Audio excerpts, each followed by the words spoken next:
1776. For most of us, it's just a number on a calendar, a date we celebrate with fireworks and barbecues every July.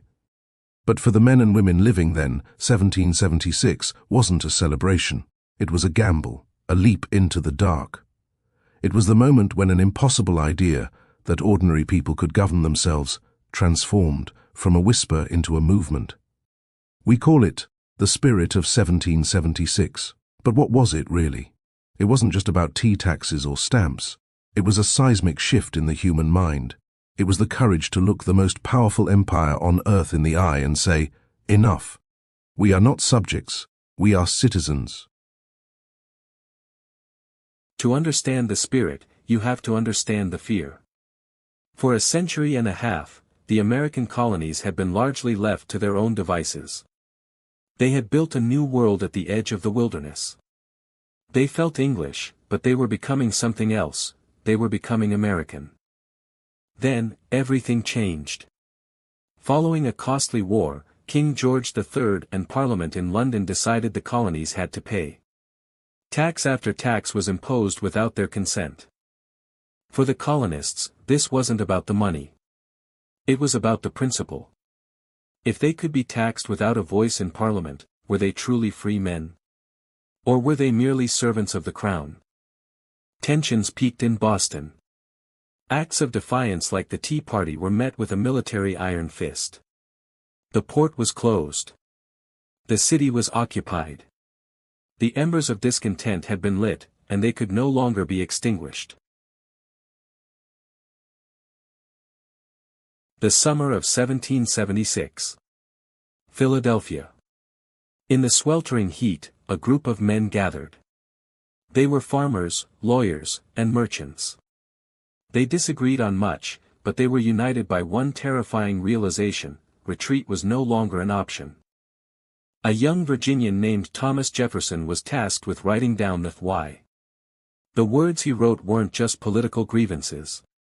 They were a radical philosophy. We hold these truths to be self-evident, that all men are created equal, that they are endowed by their Creator with certain unalienable rights, that among these are life, liberty, and the pursuit of happiness. This is the heart of the spirit of 1776. The idea that our rights do not come from a king, but from God and nature. When they signed that parchment, they weren't just signing their names. They were signing their own death warrants if they failed. It was the ultimate act of high treason. But beautiful words don't win wars. The spirit of 1776 was tested not in the halls of Congress, but on the bloody field of battle. And the ultimate test came during the winter of 1777 at Valley Forge. The Continental Army under George Washington was starving, freezing, and dying of disease. They were outnumbered, outgunned, and out-trained by the British professional army. Logic said they should surrender and go home. But they didn't go home. This is the true spirit. It is resilience. It is the ability to keep fighting when every odd is against you, not because you know you will win, but because you know the cause is just. At Valley Forge, that amateur army was forged into a professional force.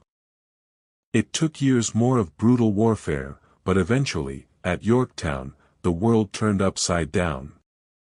The British Empire surrendered to the farmers and shopkeepers they had once dismissed. The spirit of 1776 did not end when the war was won. It was only the beginning. That spirit is a promise that has often been unfulfilled in our history, that we can always strive for a more perfect union. It is the spirit that says ordinary people can do extraordinary things when they are united by the purpose of liberty. That is our heritage. And it is our responsibility to keep it alive.